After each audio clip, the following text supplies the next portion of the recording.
My name is Grace Mitchell, and I'm 32 years old. What I'm about to share with you might sound like something out of a legal thriller, but every word is true. And it happened just last year when my adoptive mother tried to steal my $2.5 million inheritance using 3 lawyers and a room full of family members who thought I didn't deserve a penny. You see, when someone spends 24 years reminding you that you're lucky to have a roof over your head, they never expect you to inherit more money than they'll see in a lifetime.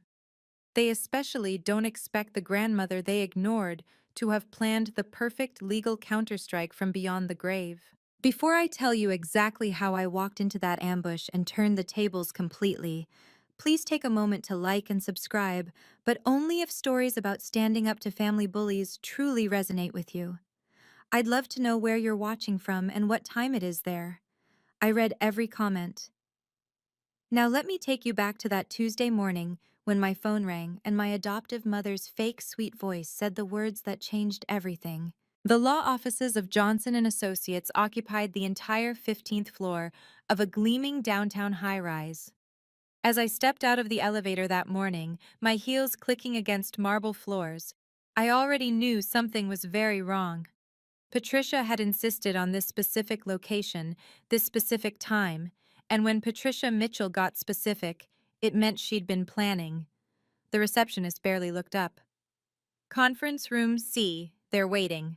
They, plural. My stomach tightened. I pushed open the heavy oak door to find a scene straight out of my nightmares. Patricia sat at the head of the polished conference table, her brother Robert to her right, both wearing their court-best suits. My adoptive siblings, James and Linda, flanked them like guards, but it was the 3 men in identical gray suits on the opposite side that made my blood run cold. Lawyers. 3 of them. Grace, finally! Patricia's voice dripped honey over poison. Sit down. We have documents to discuss. The papers were already spread across the table. Official-looking, intimidating, with little yellow tabs marking signature lines. I recognized the letterhead immediately. Transfer of inheritance rights. You brought lawyers? I kept my voice steady, though my hands trembled slightly as I pulled out a chair. Robert leaned forward, his retired lawyer smirk in full display. We're simply ensuring everything is handled properly. After all, we're talking about a substantial sum that rightfully belongs to the family. The family. As if I'd ever truly been part of it. But I wasn't the naive little girl they remembered. While they'd been arranging their lawyers and their ambush, I'd been making arrangements of my own. My phone buzzed once in my purse, a simple message that made me breathe easier. I was not alone. Looking at their expectant faces, I couldn't help but remember the 8-year-old girl who'd arrived at their doorstep with nothing but a garbage bag of clothes and a teddy bear. My parents had died in a car accident, and Patricia, my mother's distant cousin, had graciously taken me in. Every family dinner for the next 20 years ended with the same reminder. Grace, you should be grateful. Not everyone would take in someone else's child. Someone else's child. Never their daughter. Never just Grace. The distinction became clearer as we grew older. James got a BMW for his 16th birthday. I got a lecture about not expecting handouts. Linda's college tuition was paid in full. I worked 3 jobs to afford community college before nursing school. Family vacations to Hawaii? Sorry, Grace. Only 4 tickets this year. Christmas cards with the Mitchell family never included my face. But there was one person who saw through it all. Grandma Eleanor. Patricia's mother-in-law had moved in with us when I was 15, and from day one, she treated me like I'd always belonged. While Patricia counted every dollar spent on my food and clothes, Grandma Eleanor taught me chess in her study. While Robert called me the stray at family gatherings, she introduced me as her granddaughter to everyone at her country club. You're more my granddaughter than blood could ever make you, she told me once, her weathered hands holding mine. Blood doesn't make family, Grace. Love does. And you, my dear, have more love in your pinky finger than some people have in their entire bodies. I'd laughed it off then, thinking it was just Grandma being sweet. I didn't know she was already planning. I didn't know she'd been watching Patricia's treatment of me for years, documenting things, making notes. I didn't know that when she updated her will 2 years before her death, she did it with 3 independent witnesses and a video camera rolling. Most importantly, Patricia didn't know either. Grace? Patricia's sharp voice snapped me back to the present. We don't have all day. These lawyers charge by the hour, and frankly, this is costing the family money. Money that should be going to James and Linda's futures. The family. There was that word again, wielded like a weapon I wasn't allowed to touch. Let me be clear, Patricia continued, shuffling the papers with practiced efficiency. Mother Mitchell left you that money due to confusion in her final months. We all know how she was at the end. Not quite herself. I bit my tongue. Grandma Eleanor had been sharp as a tack until her last breath, and everyone in this room knew it. James cleared his throat, his expression mimicking our mother's disapproval. Look, Grace, we're not saying you don't deserve something, but 2.5 million? While I'm struggling to keep my position at Mom's company, while Linda can't even find work? Linda nodded eagerly, her designer handbag, a $3,000 Christmas gift from Patricia, sitting prominently on the table. It's not fair. We're her real grandchildren. Real. There it was. Uncle Robert pulled out a folder, his voice taking on his courtroom tone. I've taken the liberty of researching similar cases. Courts often overturn wills when there's evidence of undue influence. A non-blood relative who suddenly inherits everything while biological family gets nothing? Red flags everywhere. I was her caregiver for the last 2 years, I said quietly. I took unpaid leave from the hospital. I slept in a chair beside her bed for her final 3 months. Exactly! Patricia's eyes lit up triumphantly.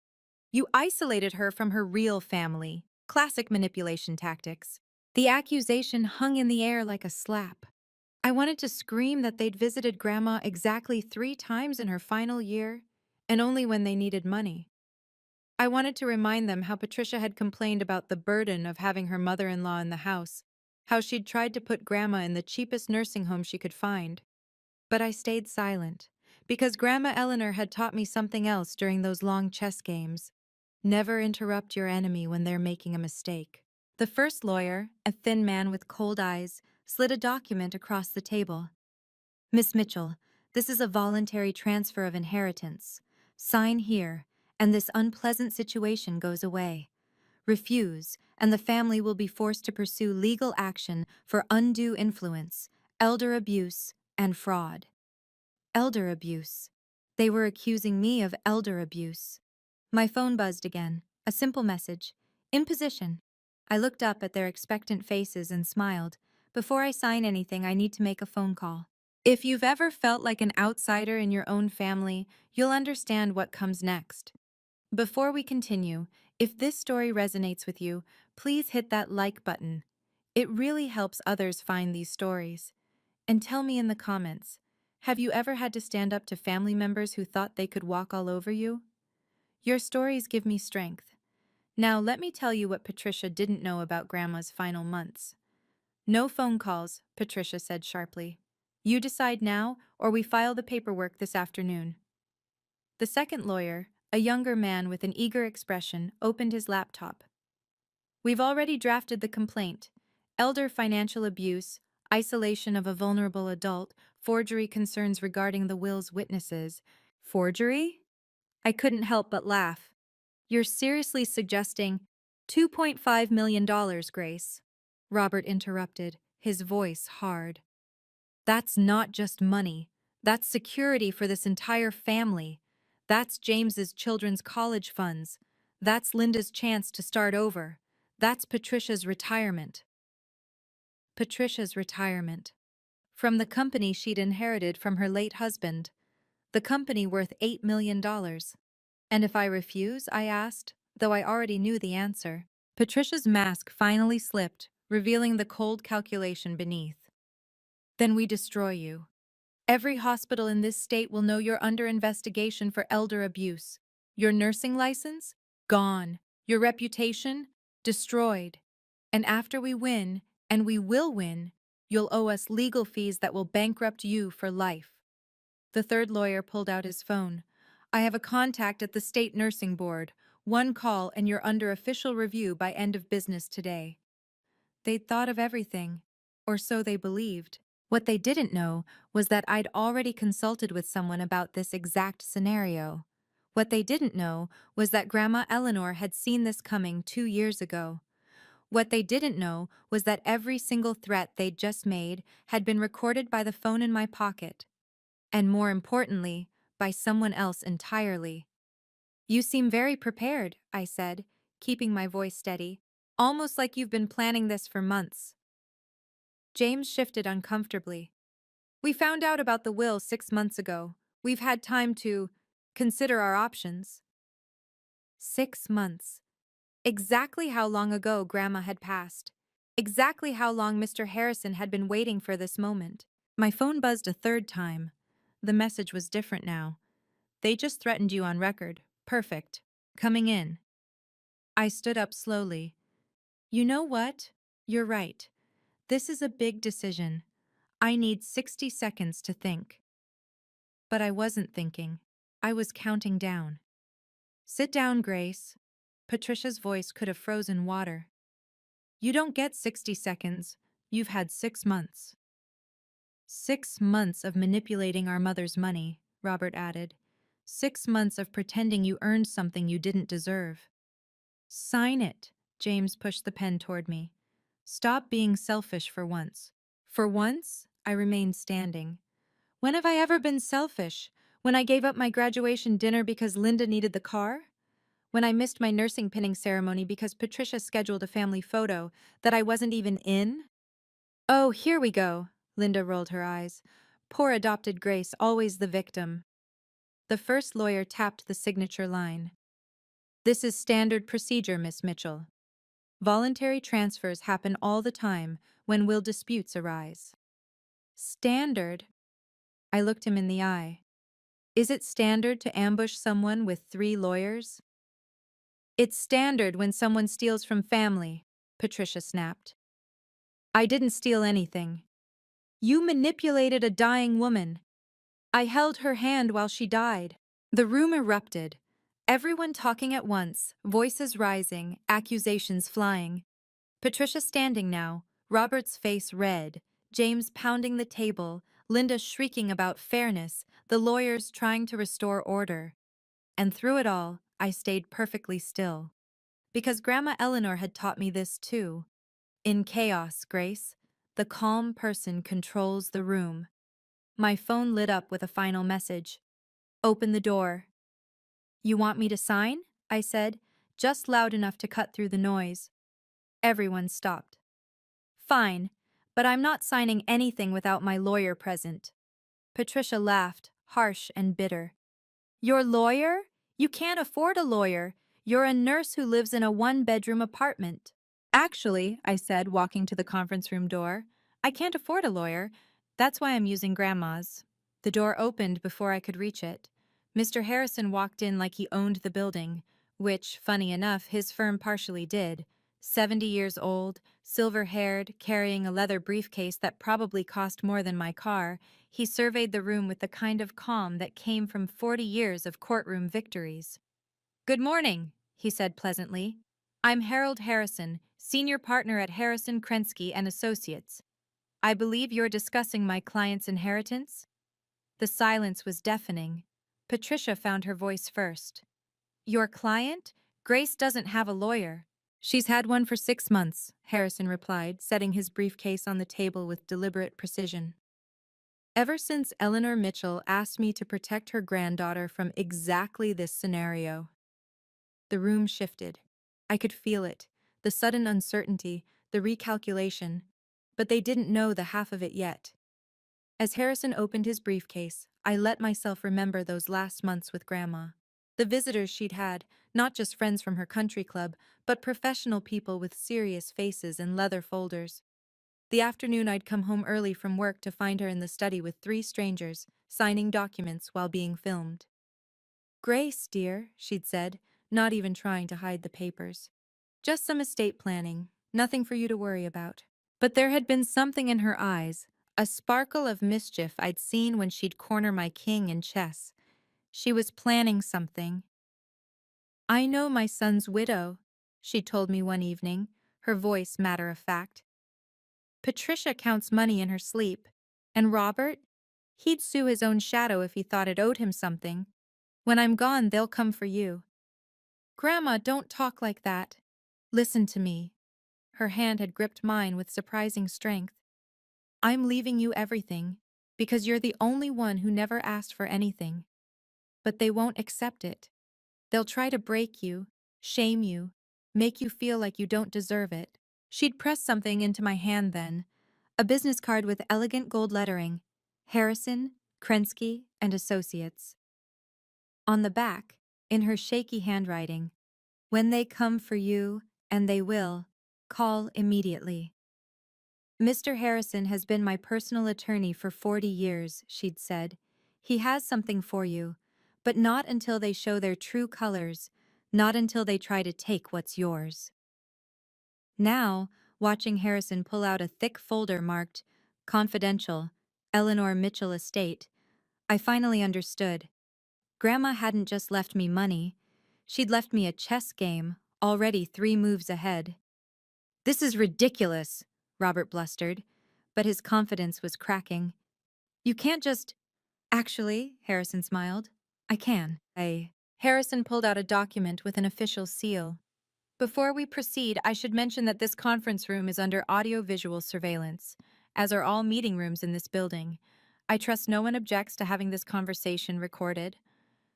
The 3 hired lawyers exchanged glances. The oldest one cleared his throat. "We have nothing to hide." "Excellent." Harrison's smile was razor-sharp. "Then let's discuss Eleanor Mitchell's actual estate plans." Patricia leaned forward. "Whatever documents you have, we'll challenge them. My mother-in-law wasn't in her right mind." "Patricia," Harrison interrupted gently, "Eleanor was my client, but she was also my friend, and she was certainly in her right mind when she told me, and I quote, 'That woman married my son for his money, and she'll try to steal from Grace the same way.'" The room went cold. I pulled out my phone, finally looking at the string of messages from Harrison's assistant.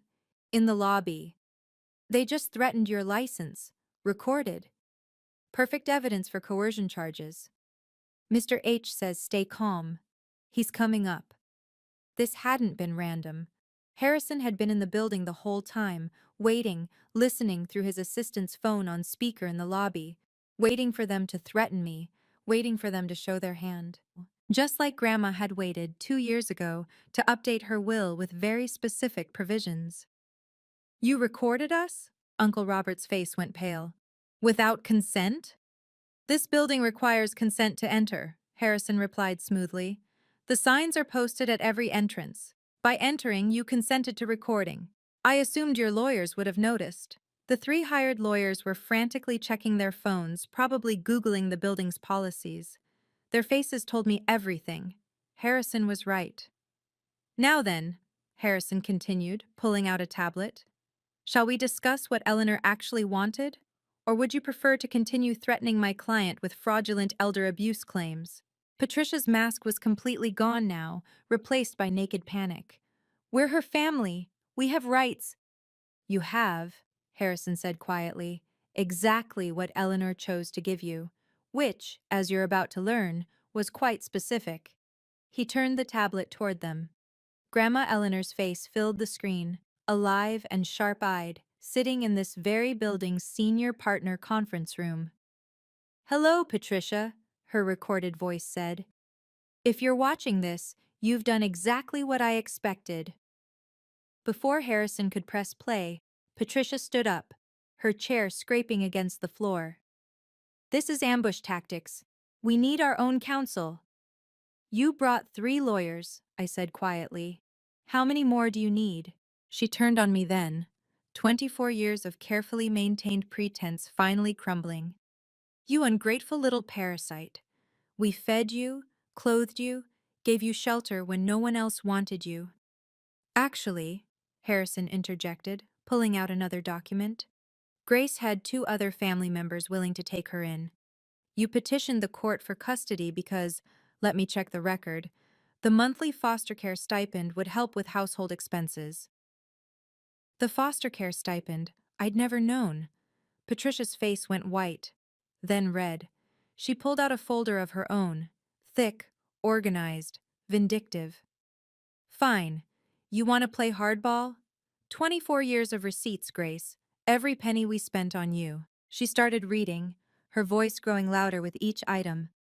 Dance lessons you quit after 2 weeks. $300. Dental work. 15,000 over 10 years. That prom dress you wore once. 200. Food, estimated at 200 per month for 18 years. You kept receipts? My voice came out smaller than intended. For feeding a child? James jumped in, eager to twist the knife. Mom had to take out loans to cover your expenses, loans she's still paying off. That was a lie. I knew it was a lie because I'd seen their tax returns when helping Grandma with paperwork. But it still stung. Linda added her voice to the chorus. You ate at our table every night and never contributed a dime until you were 18. I was a child, I said. You were a burden, Patricia snapped. And now you think you deserve millions? After everything we sacrificed?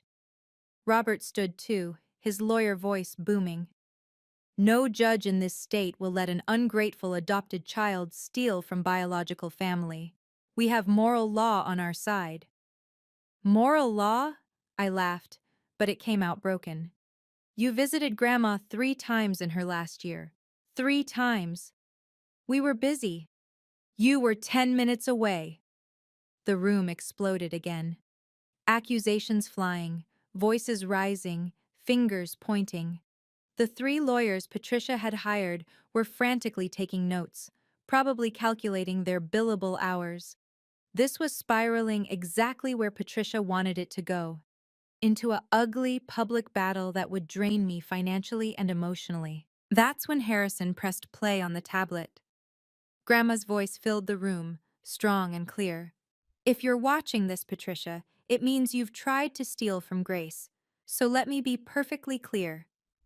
This is where everything changes. If you're still watching, you're about to witness one of the most satisfying legal reversals I've ever experienced. Quick reminder to subscribe if you haven't already. We post new stories every week about standing up to family bullies and toxic relationships. And please, share this with someone who needs to hear that they're worthy of respect, regardless of blood relations. Now, let me introduce you to the man who changed everything. Grandma's face on the screen was serene, sitting in what I now recognized as Harrison's personal office. She wore her favorite pearl necklace, the one Patricia had tried to claim at the funeral.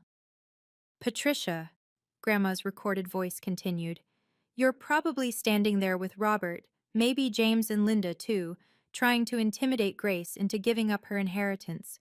You've probably hired lawyers. Robert's idea, no doubt. You might even be threatening her career, her reputation, her future. Patricia sank into her chair. Robert's mouth opened and closed like a fish. I know this because I've watched you for 30 years. I watched you count the silver after every family dinner. I watched you tell Grace she was lucky to have scraps while you bought Linda a new car. I watched you exclude her from family photos, family vacations, family decisions. The video, Grandma looked directly at the camera. You thought I was old and blind, but I saw everything. Harrison paused the video. Should I continue?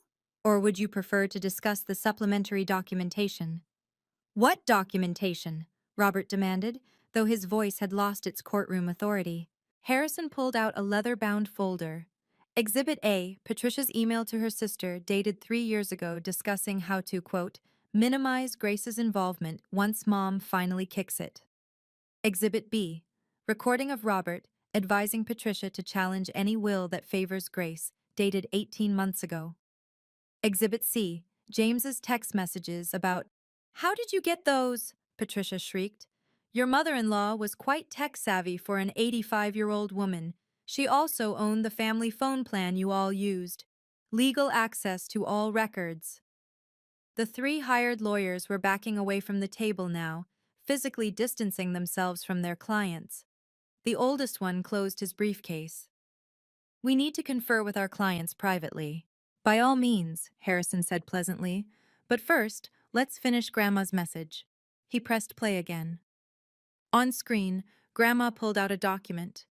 "This is my will, updated 2 years ago.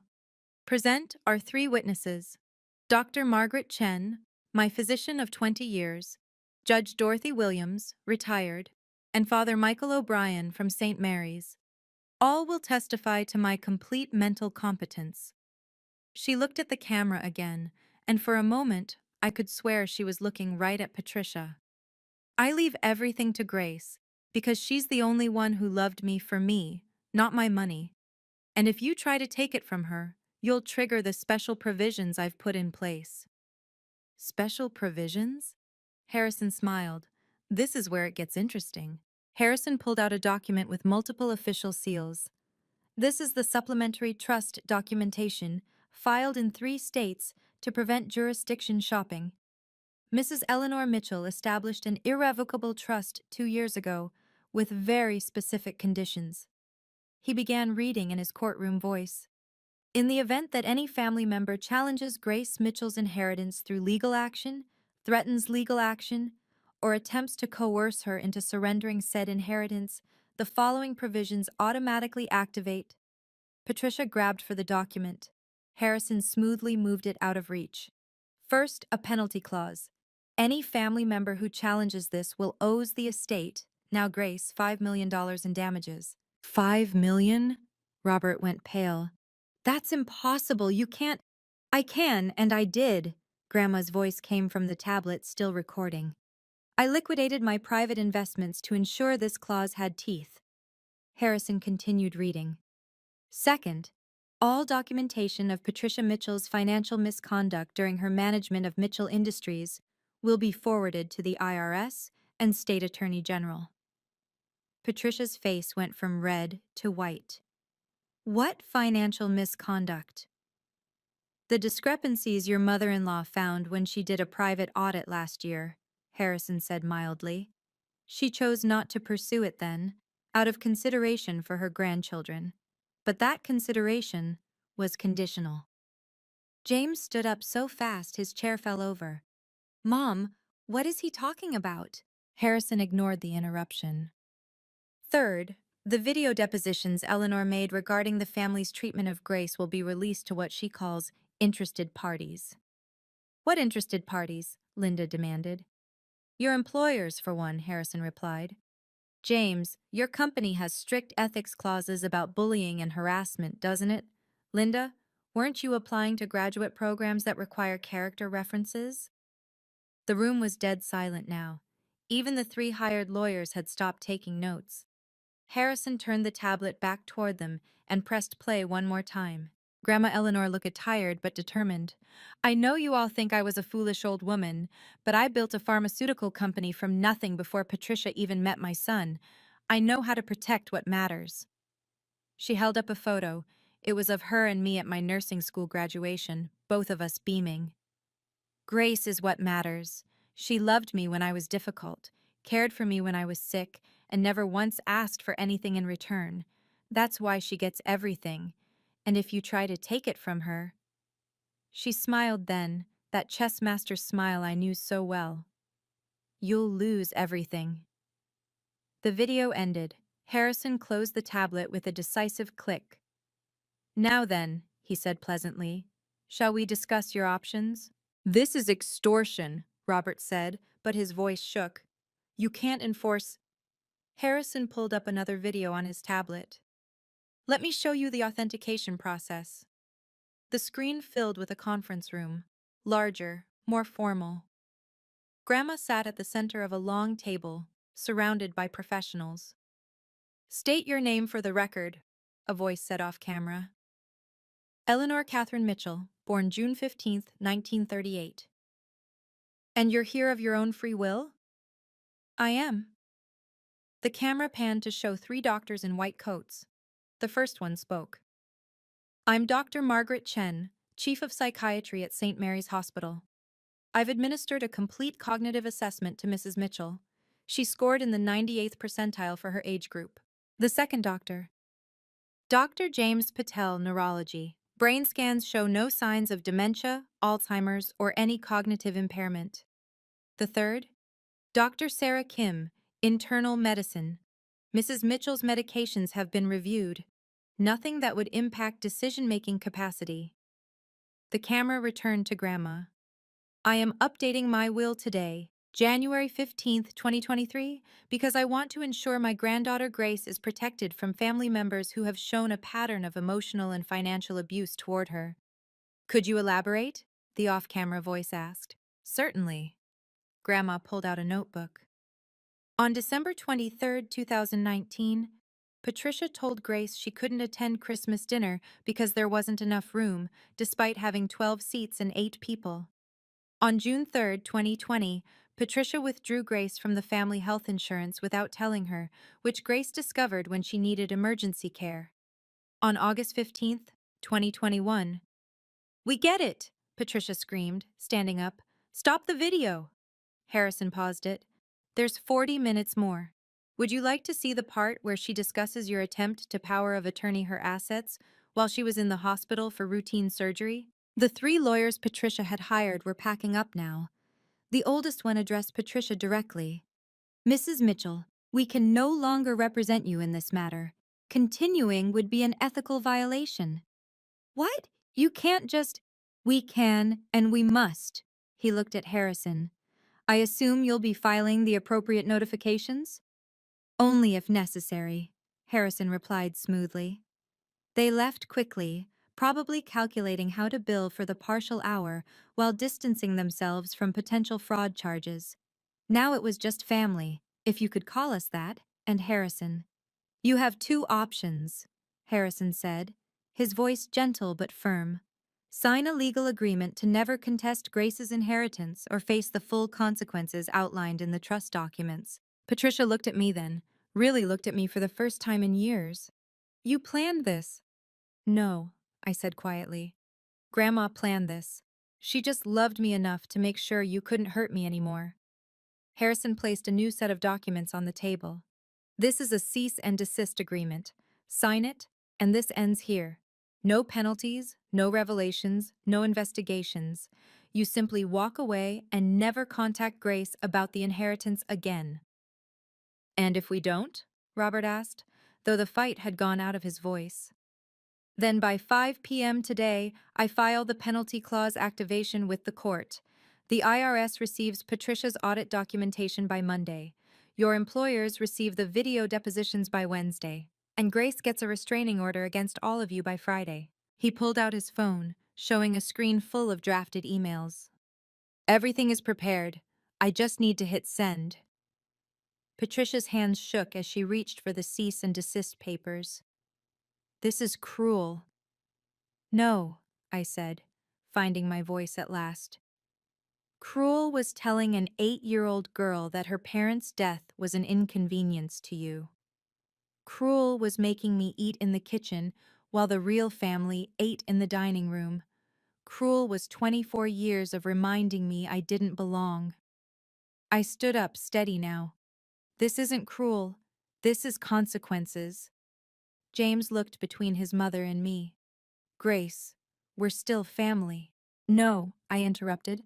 "We're not. Family doesn't ambush you with lawyers. Family doesn't keep receipts for feeding a child. Family doesn't threaten to destroy your career because they want your money." Linda started crying, the same tears she'd used to get out of trouble our whole lives. "We didn't mean—" "You did mean it. Every single word. Every single action. You meant it." Harrison slid a pen across to Patricia. "Initial each page, sign the last one." "What about our relationship?" Patricia asked me. "Are you really going to throw away 24 years?"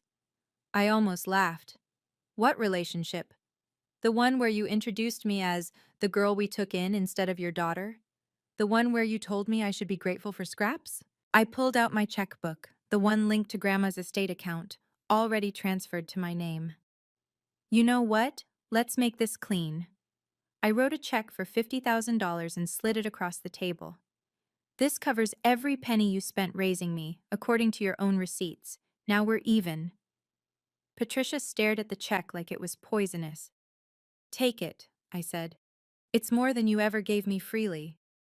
Robert signed first, his lawyer's mind recognizing defeat. James followed, then Linda.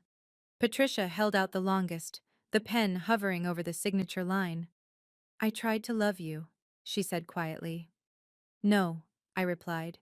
You tried to control me. There's a difference. She signed. Harrison collected the signed documents with practiced efficiency, making copies on the conference room scanner.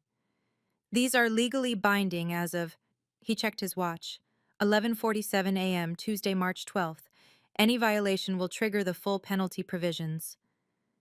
Patricia stood to leave, then turned back. That money was meant for the family legacy. It is, I said calmly.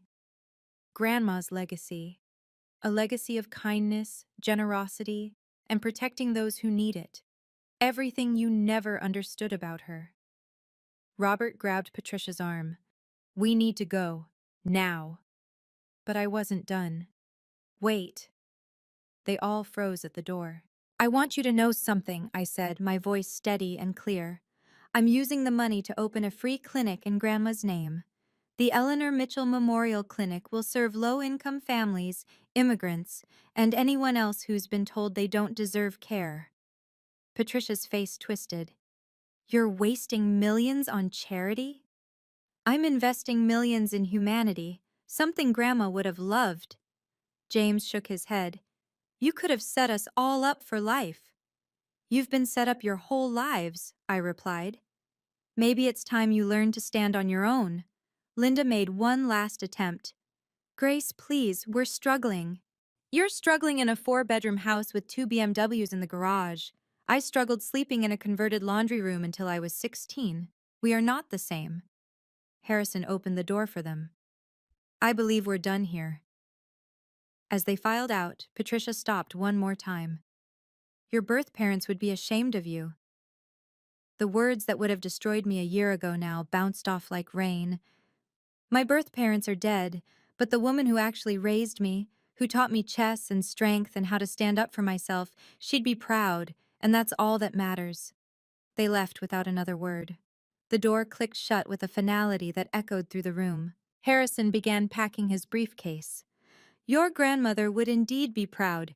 She predicted every move they made, down to Patricia's final insult. She did?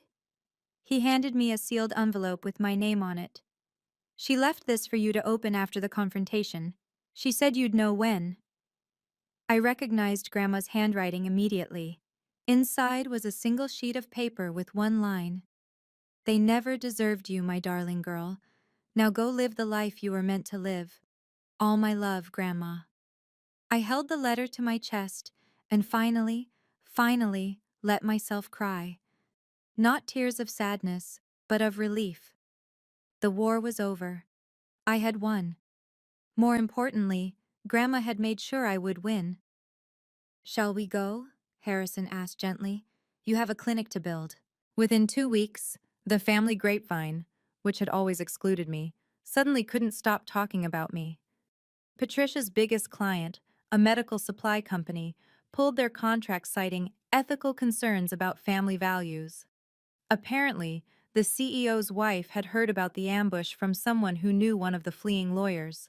Robert's situation was worse. The State Bar Association opened an investigation into his consultation on the attempted inheritance theft. Even retired lawyers can't use their credentials to intimidate people. He received a formal censure and was banned from providing any legal advice, even informally. James called me once, 2 months later. His voice was different, humbled. I got demoted, he said simply. My boss found out about what we tried to do to you, said it showed poor judgment and questionable ethics. I'm back in junior sales. I didn't gloat. I'm sorry that happened to you, James. Are you? Yes. I never wanted anyone hurt. I just wanted to be left alone with what Grandma gave me. He was quiet for a moment. Linda's working at Starbucks now. Mom had to sell the vacation house to cover the business losses. the vacation house they'd never invited me to, bought with money Patricia had borrowed from Grandma's accounts over the years. Grace? Yeah? I'm sorry. For all of it. We knew it was wrong how Mom treated you. We never stood up to her. I know, I said softly. Maybe now you can start. He hung up without saying goodbye, but I understood. Some bridges, once burned, can't be rebuilt. They can only be acknowledged as ash. The extended family, cousins and aunts who'd watched Patricia exclude me for years, began reaching out. Some with genuine apologies, others clearly angling for money. I responded to the sincere ones, ignored the rest. But the most surprising call came from Patricia's sister, Aunt Helen, who'd moved to California years ago. I always wondered when Eleanor would put Patricia in her place, she said. That woman documented everything, you know. She has 3 safe deposit boxes full of evidence. She really loved you, Grace. I know, I said, tears pricking my eyes. I really loved her too. 6 months after that conference room confrontation, the Eleanor Mitchell Memorial Clinic opened its doors in a renovated warehouse on the east side of town. The part Patricia had always called dangerous, but was really just poor. We served 147 patients on our first day, single mothers who couldn't afford copays, elderly people choosing between medication and groceries, immigrants afraid to seek help elsewhere. Each one reminded me why Grandma's money was going exactly where it should. I hired 10 full-time staff members, including 2 doctors who'd grown up in the neighborhood and wanted to give back. The pharmacy tech was a young woman named Maria, who'd aged out of foster care. She understood what it meant to be told you didn't belong. The local news picked up the story. Granddaughter honors inheritance with free clinic for underserved communities. They wanted to interview me, but I declined. This wasn't about me. It was about Grandma's legacy, the real one, not the money-grabbing one Patricia had imagined.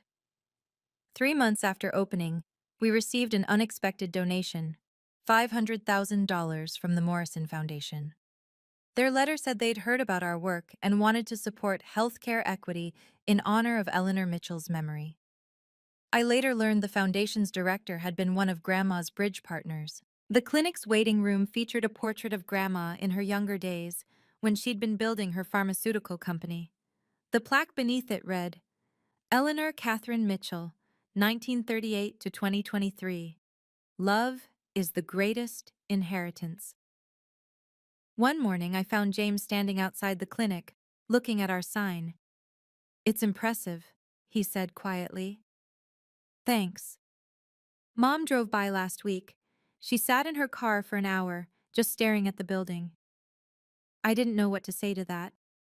She won't admit it, James continued, but I think she finally understands what she lost. Not the money, the chance to be part of something good.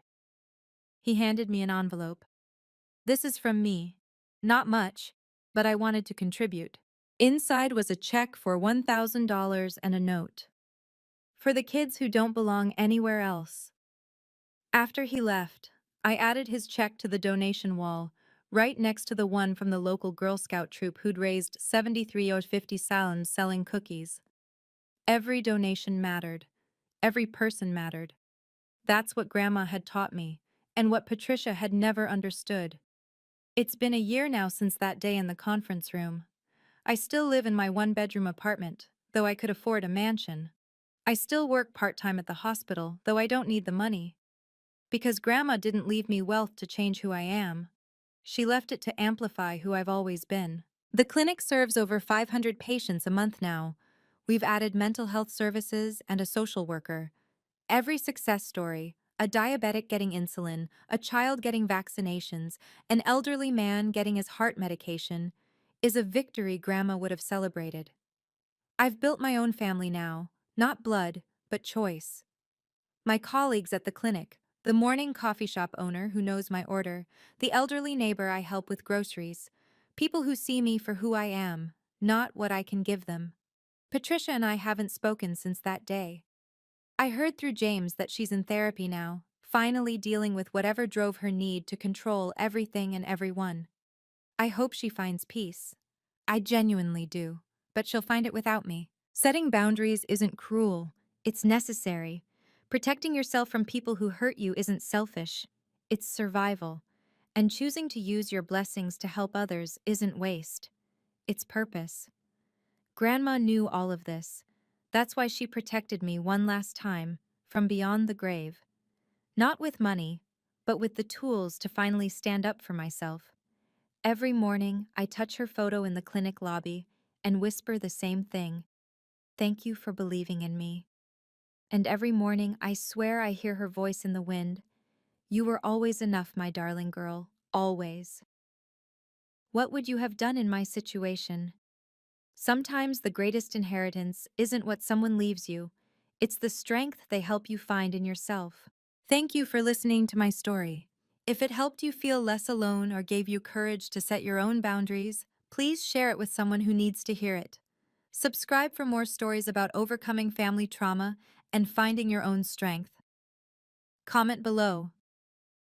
Have you ever had to choose between keeping the peace and keeping your self-respect? Your stories matter, and I read every single one.